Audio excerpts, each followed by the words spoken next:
सबकी जय मसीह।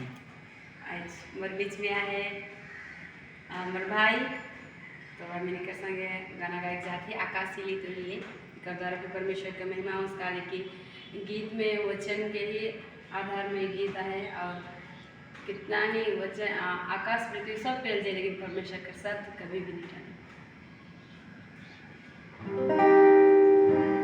आकाश सिली तो हिली पहाड़ टली तो टली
परमेश्वर का गीत कर द्वारा परमेश्वर का महिमा हो जैसे लास्ट वर्ष में कहा कि दूल्हा जब आवे आधा राति के इस समय के लगे हम इनके तैयारी रह गए परमेश्वर हरे की आशीष करें।